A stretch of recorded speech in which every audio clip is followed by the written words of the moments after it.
कौवे का सौभाग्य। एक जंगल के पेड़ पे एक अकेला कौवा रहता था। वो था तो बहुत ही होशियार, पर बाकी के जानवरों की तरह ना होते हुए काले होने पर हमेशा दुखी होता था। उसके खूबसूरत ना होने पर वह बाहर ही नहीं निकलता था। कभी एक बार बाकी के कौवों के साथ जाकर पूरे जंगल में घूम आता था।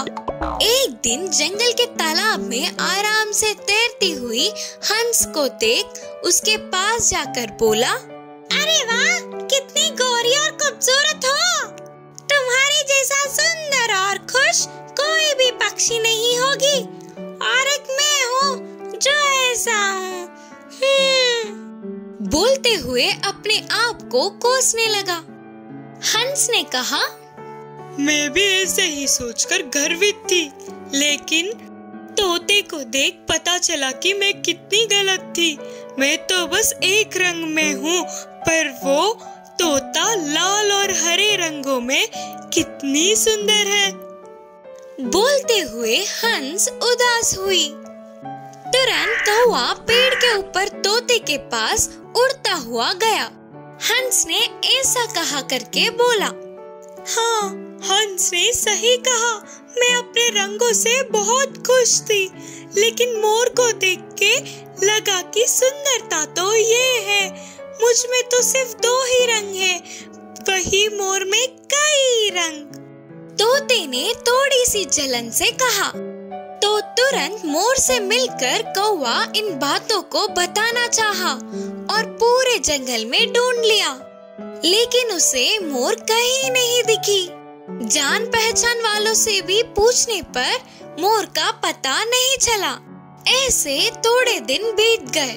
एक बार कौवे के ऐसे उड़ते हुए जाते समय जू में उसे मोर दिखी। सारे पक्षियों को तुम बहुत सुंदर लगती हो, सबको तुम बहुत प्यारी लगते हो। बोलते हुए और 4 बातें जोड़कर तारीफें करने लगा। कौवे की बातों को सुनकर उदास मुंह बनाकर मोर बोली, मेरी सुंदरता की वजह से ही इधर फंस गई। जंगल में होने तक शिकारियों से बचते हुए छुपकर जीना पड़ा। आखिर में उनके हाथ लग के इस जू में पहुंच गई। मुझे लग रहा है कि कौवे से ज्यादा स्वतंत्र और कोई पक्षी नहीं है। इधर लगभग सभी पक्षियां हैं, सिवाय तुम कौवों के। अगर मैं भी कौवा होती तो तुम्हारे जैसे स्वतंत्र घूमती थी, है ना? आंखों में आंसू लेकर बोली मोर। कौवे ने जू में के तरह तरह के पक्षी और जानवरों को देखकर तुरंत वहाँ से उड़ गया। तब से कौवे ने दूसरे पक्षियों से तुलना करना छोड़कर आराम से जीने लगा। इस कहानी की शिक्षा है कि हमें हमेशा किसी से भी तुलना किए बिना खुशी से जीना चाहिए। 2 हिरणों की दोस्ती। एक जंगल में 2 हिरने थे। वे बचपन से ही बहुत अच्छे दोस्त थे। वे दोनों कहीं भी एक साथ ही जाते थे और एक साथ ही खाने के लिए आहार कमाकर मिल बांट कर खाते थे, और उनकी भूख मिटने के बाद पूरे जंगल में खुशी से उछलते थे। एक बार ऐसे ही आराम से रहने वाले हिरणों के पास हवा में उड़ते हुए आने वाले कौवे ने चिल्लाया, भागो भागो, शिकारी यहीं पर आ रहा है, तुरंत भागो यहाँ से। उस कौवे की बातों को सुनते ही 2 हिरने एक क्षण की भी देरी ना करते हुए उधर से भागने लगे। बहुत दूर आने के बाद उन्हें पता चला कि वे रास्ता भटक गए। भाग भाग कर थक गए होंगे ना, तो उन्हें बहुत तेज की प्यास लगी, लेकिन कहीं पर भी पानी नहीं दिखा। पानी की खोज में और थोड़ी दूर गए। एक जगह पर मटके में थोड़े से पानी दिखे। पहले से ही दोनों हिरन बहुत प्यासे थे। ज्यादा पानी पीने पर ही उनकी प्यास बुझेगी। उस पूरे मटके के पानी पीने पर भी उनमें से एक की भी प्यास पूरी तरह से नहीं बुझेगी। तब पहली हिरन ने कहा, इस पानी को तू पी ले, वैसे भी मुझे उतनी प्यास नहीं लग रही है। नहीं नहीं, तू पी ले, मैं कुछ भी सह लूंगी, लेकिन तू प्यास सह नहीं पाएगा ना। ऐसे दोनों तू पी ले नहीं तू पी ले करके एक दूसरे को बोलने लगे। ऐसे तो कोई फायदा नहीं करके आखिर में दोनों ने मिलकर पानी पीने का निर्णय किया। दोनों एक साथ ही पानी पीते हुए बहुत देर हो गई, फिर भी मटके में से थोड़ी सी भी पानी कम नहीं हुई। ये सब कुछ पेड़ के ऊपर से देखने वाला बंदर नीचे उतरकर उन हिरणों के पास आकर पूछा, तुम दोनों पानी क्यों नहीं पी रहे हो?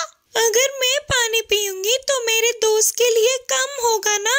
मैं तो मेरे दोस्त के लिए ही नहीं पी रही हूँ। उनके जवाब को सुनकर बंदर चौंक गया और बोला, तुम लोगों ने एक दूसरे के लिए त्याग किया है। दोस्त हो तो तुम दोनों के जैसे होना चाहिए। बोलकर उनकी बहुत तारीफ की। उसके बाद वह बंदर पास की एक छोटी सी तालाब के पास ले गया। उधर दोनों हिरणों ने पर्याप्त पानी पीकर अपनी प्यास को बुझा लिया। इस कहानी की शिक्षा है कि दोस्ती किसी चीज का लालच नहीं करता बल्कि देना सिखाता है। होशियार बकरी की कहानी।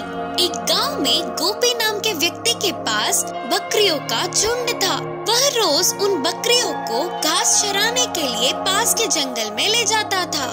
पूरे दिन जंगल में खुशी से घास चरते थे, फिर शाम तक घर वापस पहुंच जाते थे। उन बकरियों के झुंड में एक छोटी सी बकरी थी। उसकी उम्र कम होने पर भी होशियारी में बड़े बकरियों से कुछ कम नहीं थी। उसकी होशियारी से बाकी के बकरी चौंक जाते थे। इससे मालिक को वो पसंद थी और वो उसको बहुत ही लाड़ प्यार से ख्याल रखता था। एक दिन गोपी बकरियों के झुंड को जंगल के पहाड़ी की तरफ ले गया। घास चराने के लिए छोड़ के वह जाकर एक पेड़ के नीचे बैठ गया। फिर वह छोटी सी बकरी इधर उधर भागते हुए झुंड से दूर चली गई। थोड़ी देर बाद अपने झुंड से दूर आ गई करके जानने वाली बकरी वापस पीछे की तरफ मुड़ गई। ऐसे वापस जा रही थी तो उसे रास्ते में एक बाघ दिखा। उसे देखते ही पहले बकरी डर से कांपने लगी, फिर किसी भी तरह साहस जुटाकर बाघ के सामने खड़ी रही। बाघ उस पर कूदने के लिए तैयार था। तभी बकरी ने उसे रोकते हुए कहा, बाघ राजा, एक क्षण रुकिए, मैं आपको 3 सच बोलूंगी। अगर आप उन्हें सच मानते हो तो आपको मुझे छोड़ देना होगा। बकरी के बातें मजेदार लगने पर बाघ ने कहा, ठीक है बोलो। फिर बकरी ने कहा, अगर आप बाकी के भाग से मुझे आज एक बकरी मिली, लेकिन मैंने उसे बिना मारे छोड़ दिया करके बोलने पर वे नहीं मानेंगे, सच है ना? सच ही है करके बोलते हुए बाघ ने सिर हिलाया। फिर बकरी ने कहा, ऐसे ही मैं भी अपनी बकरियों से मेरे भाग के हाथ लगने पर भी उसने मुझे बिना खाए छोड़ दिया करके बोलने पर वो भी नहीं मानेंगे, सच है ना? बाघ ने कहा, हाँ सही है। फिर बकरी ने कहा, अब तीसरी बात, हम अपने लोगों को बताने के लिए मैं आपको कुछ नहीं करूँगी और आप भी मुझे कुछ नहीं करोगे, ये भी सच है ना? बकरी ने अपनी होशियारी से कहा। उतनी छोटी सी बकरी के ऐसे उसके सामने खड़े होकर साहस से बात करने पर बाघ को बकरी अच्छी लगी और बाघ ने कहा, सच में तुम बहुत ही होशियार हो, मैं तुम्हें छोड़ रहा हूँ, जाओ करके बाघ ने हंसते हुए बोला। इससे छोटी सी बकरी अपने प्राणों को बचाकर खुशी से उछलते हुए आकर अपने झुंड में मिल गई। इस कहानी की शिक्षा है कि अपनी होशियारी से कितनी भी बड़ी मुश्किल का सामना कर सकते हैं। कछुआ और भालू की कहानी। एक जंगल में एक भालू था। उसको बहुत ही बलवान होने का घमंड था।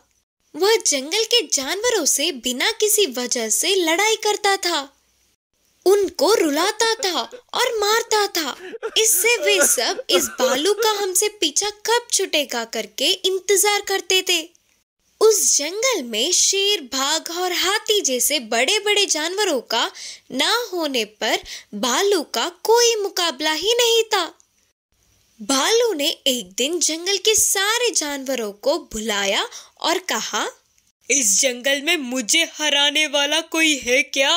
है तो मुझसे मुकाबला करे, अगर नहीं है तो कल से मैं ही इस जंगल का राजा हूँ और तुम सबको मेरी हर बात को मानना पड़ेगा। डर से कोई भी जानवर आगे नहीं आया। उसी जंगल में एक कछुआ था। वह बहुत ही बुद्धिमान था।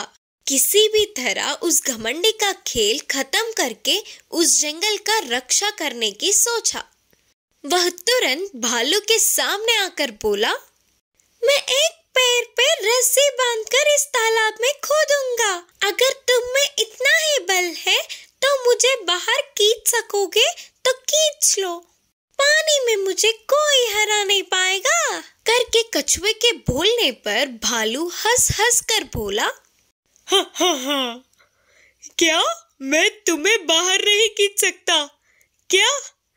जोर की एक कीच कीछा तो बस उछलकर तालाब से बाहर आ गिरोगे। ठीक है, फिर मैं पानी में बहुत गहराई तक चली जाऊंगा। तुमसे हो सकता है तो खींच लो मुझे, देखते हैं। बोलते हुए एक पैर पर रस्सी बांधकर झट से पानी में डूब गया और कछुआ तेजी से पानी के अंदर गया और एक बड़ी सी पत्थर को रस्सी से बांधकर बाजू में ही चुपचाप खड़ा रहा। भालू को ये सब पता नहीं था ना, इससे उसने रस्सी खींचना शुरू किया। इतना खींचने पर भी रस्सी थोड़ी सी भी बाहर नहीं आई। अब मुझसे नहीं होगा, बोलते हुए अपना सिर झुका लिया। वह कछुए ने फिर से रस्सी को अपने पैरों में बांध लिया और कुछ भी नहीं जानने की नाटक करते हुए ऊपर आकर बोला, अरे रे, तेरा बल इतना ही था क्या? इतने दिन तुम्हें हम सब ने भी सोचा था। यह देख के सारे जानवर उस पे हंसने लगे और भालू शर्म से सर झुकाकर जंगल छोड़ के चला गया। तब जंगल के सारे जानवर खुशी से उछल पड़े।